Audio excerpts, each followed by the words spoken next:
I like the best tasting vegetables, fruits and vegetables. I like the best flavor. Other people may want to retain as much nutrient quality of fruits and vegetables that they get. Some people might be concerned about supporting their local farmers and their local agriculture. Some people would talk about the fact that you deplete the soil. Others may talk about the health benefits of eating seasonally from what comes within 50 miles of your house and where you live. Some people might be concerned about labor problems and the way the people that harvest and grow our food are treated. I don't care which one of these you pick, even if it's just that it tastes good, you should start being concerned about where your food comes from, or at least examining where does that food come from. If you're going to your farmer's market, you probably know where it comes from. You're shaking the hand of the guy that pulled it from the ground. If you're going to your huge mega market, start to ask where it comes from and why are you sending your money there when you should be sending your money here. All more questions to ask of Sandy Chronic. I'm Chef Todd Moore. My mission is empowering people to cook without recipes. They experience the freedom to cook what they want, how they want it, the confidence to take control and try new things, the health benefits of fresh, wholesome foods, and the family-strengthening bonds of dinner time together, as well as the money they save by eating well. Live without rules, cook without recipes. It's a no-recipe lifestyle.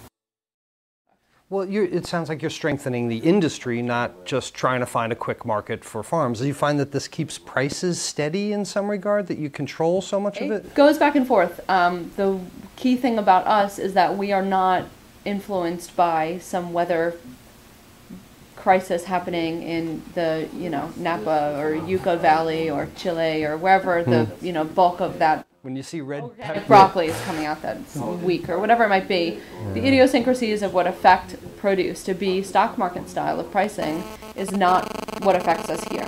So we are generally, relatively stable in pricing, but it's all about volume for us and weather and, other things that affect volume.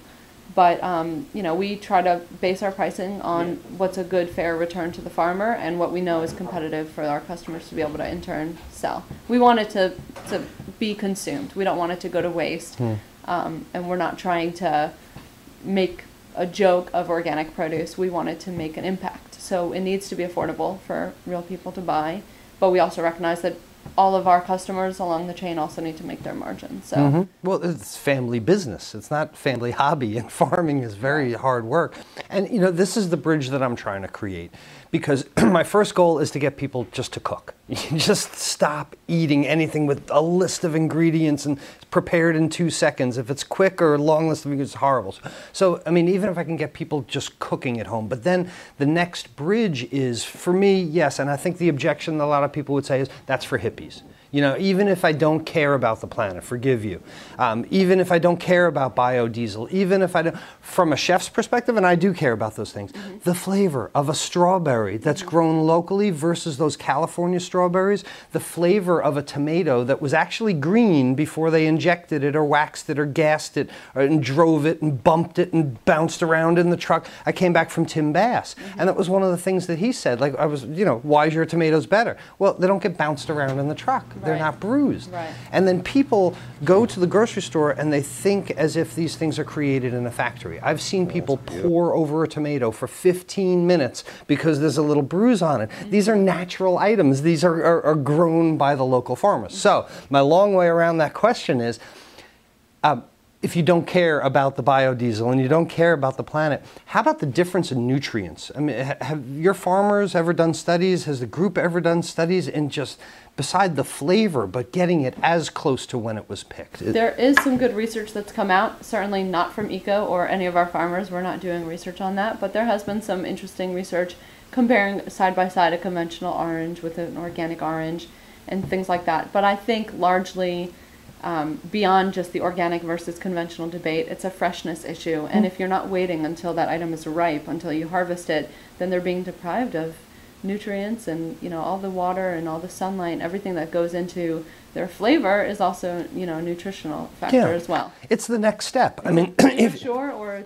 it's ready to go. Yeah, if you're cooking at home and you want to do this because you want to be healthier and you want to use better ingredients, but then you're buying the green tomato that got gassed from Chile or something like that, it's moot. You know, this is the next step for you. This is what you need to do, is find local ingredients because they are healthier. They taste so much better, and I hope you do care that it helps the planet as well, and it helps your local community. It's very, very important.